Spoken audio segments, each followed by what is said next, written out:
नमस्कार दोस्तों, प्रैक्टिस वाला यूट्यूब चैनल में आप लोगों का स्वागत है। दोस्तों आज हम लोग रेलवे प्लेटफॉर्म साइंस बुक का बायोलॉजी में आपको प्रैक्टिस सेट नंबर 4 पर इस वीडियो में बात करेंगे। तो आप वीडियो को पूरा देखिए, आपके लिए एक एक सवाल इम्पोर्टेंट है। दोस्तों आपके एग्ज़ाम में इस वीडियो से सेम टू सेम सवाल देखने को मिलेगा, तो आप एक एक सवाल का इम्पोर्टेंट समझिए और अच्छे से तैयारी कीजिए। ओके दोस्तों, चलिए हम लोग डायरेक्ट क्वेश्चन देख लेते हैं। नेक्स्ट क्वेश्चन आपको 76 नंबर कह रहा है कि ऐसी प्रक्रिया जिसके द्वारा एक जीवित चौथे की कोशिका का ऑस्मोसिस के द्वारा पानी कम हो जाता है और सिकुड़ जाता है, उसे डैश कहा जाता है। 4 ऑप्शन दिया गया है, इनमें से आपको चुनकर बताना है कि ऐसी प्रक्रिया जिसके द्वारा एक जीवित चौथे की कोशिका का ऑस्मोसिस के द्वारा पानी कम हो जाता है और सिकुड़ जाता है, उसे क्या कहा जाता है। तो उसे आपको प्लाज्मोलिसिस कहा जाता है। उसे क्या कहा जाता है दोस्तों? तो उसे आपको प्लाज्मोलिसिस कहा जाता है। ऑप्शन ए जो है बिल्कुल सही उत्तर हो जाएगा। ओके, चलिए नेक्स्ट क्वेश्चन देख लेते हैं। नेक्स्ट क्वेश्चन कह रहा है कि निम्नलिखित में से कौन से कोशिका अंगक मुख्य रूप से कोशिका कार्य के लिए वसा अणुओं और लिपिड के निर्माण में मदद करते हैं। तो आपको नरम अंतर्द्रव्यी जलिका या सॉफ्ट एंडोप्लाज्मिक रेटिकुलम करते हैं। कौन करते हैं दोस्तों? तो नरम अंतर्द्रव्यी जलिका या सॉफ्ट एंडोप्लाज्मिक रेटिकुलम करते हैं। ऑप्शन डी जो है बिल्कुल सही उत्तर हो जाएगा। ओके, चलिए नेक्स्ट क्वेश्चन देख लेते हैं। नेक्स्ट क्वेश्चन कह रहा है कि निम्न में से कौन सा कोशिकांग एड्रीनोसिन ट्राइफॉस्फेट यानी एटीपी उत्सर्जित करता है। 4 ऑप्शन दिया गया है, इनमें से आपको चुनकर बताना है कि कौन सा कोशिकांग एड्रीनोसिन ट्राइफॉस्फेट यानी एटीपी उत्सर्जित करता है। तो आपको माइटोकॉन्ड्रिया करता है। कौन करता है दोस्तों? तो आपको माइटोकॉन्ड्रिया। ऑप्शन डी जो है बिल्कुल सही उत्तर हो जाएगा। ओके, चलिए नेक्स्ट क्वेश्चन देख लेते हैं। नेक्स्ट क्वेश्चन कह रहा है कि आपको निम्न में से किसने झिल्ली से बंधे कोशिका अंगक यानी मेम्ब्रेन बाउंड सेल ऑर्गेनल्स नहीं होते। 4 ऑप्शन दिया गया है, इनमें से आपको चुनकर बताना है कि किसने झिल्ली से बंधे कोशिका अंगक यानी मेम्ब्रेन बाउंड सेल ऑर्गेनल्स नहीं होते। तो आपको प्रोकैरियोट्स में नहीं होते। किस में नहीं होते दोस्तों? तो प्रोकैरियोट्स में। ऑप्शन बी जो है बिल्कुल सही उत्तर हो जाएगा। ओके, चलिए नेक्स्ट क्वेश्चन देख लेते हैं। नेक्स्ट क्वेश्चन कह रहा है कि अर्धसूत्री विभाजन में एक जनन कोशिका डैश संतति कोशिकाओं में विभाजित होती है। 4 ऑप्शन दिया गया है, इनमें से आपको चुनकर बताना है कि अर्धसूत्री विभाजन में एक जनन कोशिका कितने संतति कोशिकाओं में विभाजित होती है। तो अर्धसूत्री विभाजन में एक जनन कोशिका जो है आपको 4 संतति कोशिकाओं में विभाजित होती है। कितने में दोस्तों? तो 4 संतति कोशिकाओं में विभाजित होती है। ऑप्शन डी जो है बिल्कुल सही उत्तर हो जाएगा। ओके, चलिए नेक्स्ट क्वेश्चन देख लेते हैं। दोस्तों मैं उम्मीद करता हूं कि क्वेश्चन आपको अच्छे से समझ में आ रहा है। दोस्तों अगर आपको वीडियो पसंद आती है तो इस वीडियो को लाइक कर दीजिए और कमेंट करके बताइए कि वीडियो आपको कैसे लगी। दोस्तों अभी तक आप इस चैनल को सब्सक्राइब नहीं किए हैं तो प्लीज़ इस चैनल को सब्सक्राइब कर लीजिए और बेल आइकन को भी प्रेस कर दीजिए। दोस्तों अगर आपको इसका पीडीएफ चाहिए तो मैं टेलीग्राम का लिंक नीचे डिस्क्रिप्शन बॉक्स में दे दूंगा, वहां से आपको इसका पीडीएफ मिल जाएगा। ओके, चलिए नेक्स्ट क्वेश्चन देख लेते हैं।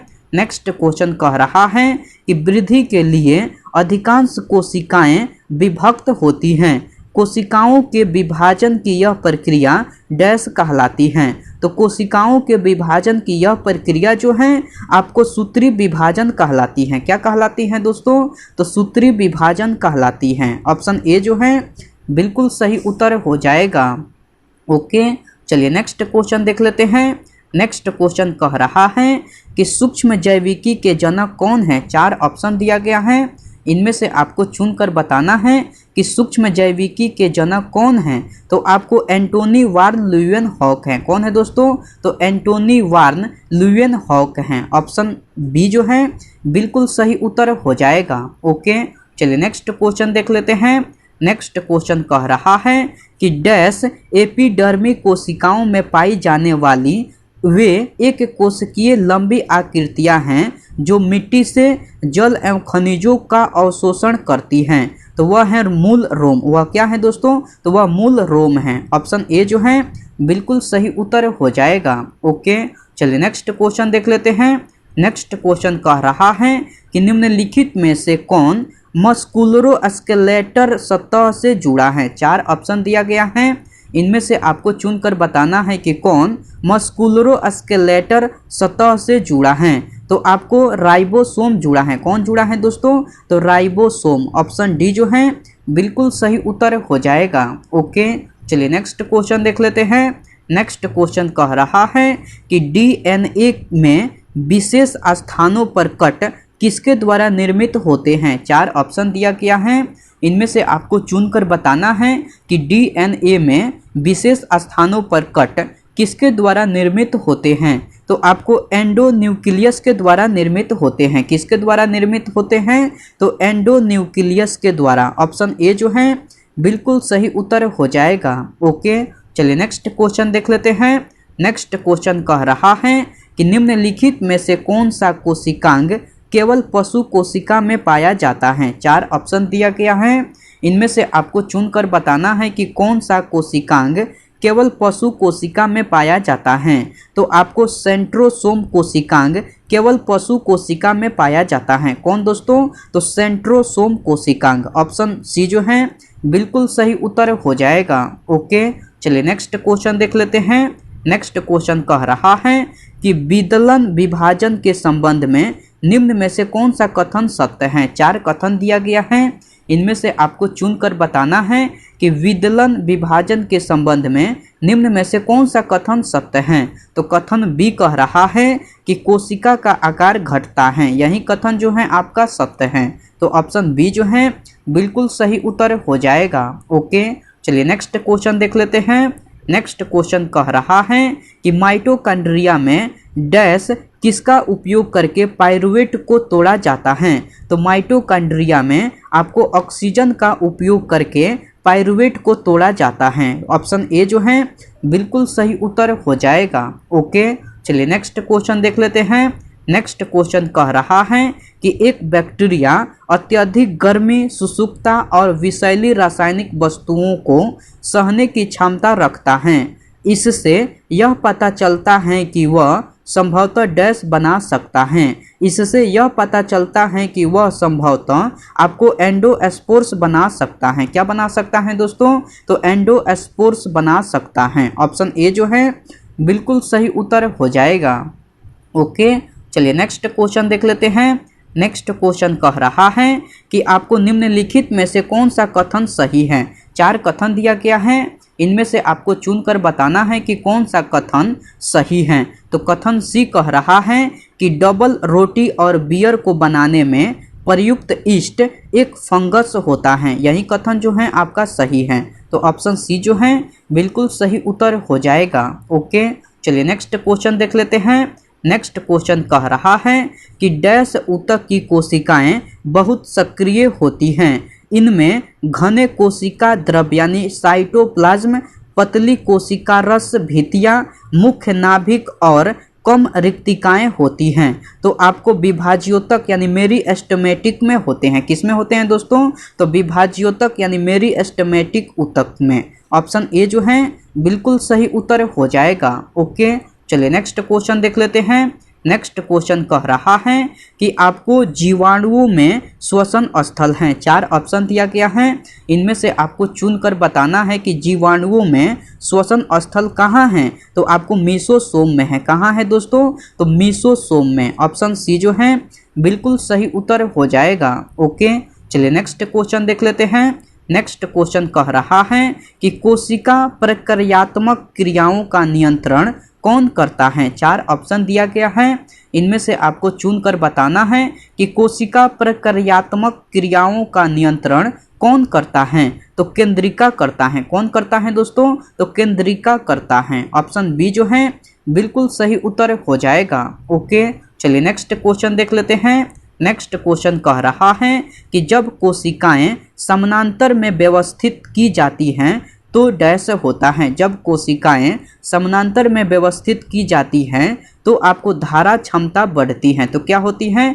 तो धारा क्षमता बढ़ती है। ऑप्शन ए जो है बिल्कुल सही उत्तर हो जाएगा। ओके, चलिए नेक्स्ट क्वेश्चन देख लेते हैं। नेक्स्ट क्वेश्चन कह रहा है कि एक कोशिका का जीव द्रव्य डैश है। 4 ऑप्शन दिया गया है, इनमें से आपको चुनकर बताना है कि एक कोशिका का जीव द्रव्य डैश है। तो एक कोशिका का जीव द्रव्य जो है आपको कोलाइड होता है। क्या होता है दोस्तों? तो कोलाइड होता है। ऑप्शन ए जो है बिल्कुल सही उत्तर हो जाएगा। ओके, चलिए नेक्स्ट क्वेश्चन देख लेते हैं।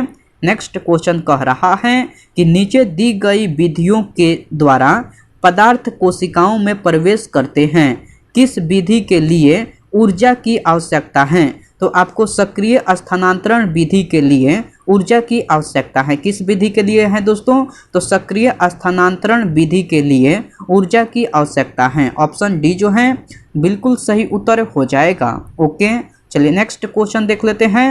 नेक्स्ट क्वेश्चन कह रहा है कि क्या विषाणु एक जीवित प्राणी है? 4 ऑप्शन दिया गया है, इनमें से आपको चुनकर बताना है कि क्या विषाणु एक जीवित प्राणी है? तो विषाणु एक जीवित प्राणी नहीं है, क्योंकि इसके पास अपनी प्रतिलिपि बनाने हेतु कोई विधि नहीं है, इसीलिए विषाणु एक जीवित प्राणी नहीं है। ऑप्शन बी जो है बिल्कुल सही उत्तर हो जाएगा। ओके, चलिए नेक्स्ट क्वेश्चन देख लेते हैं।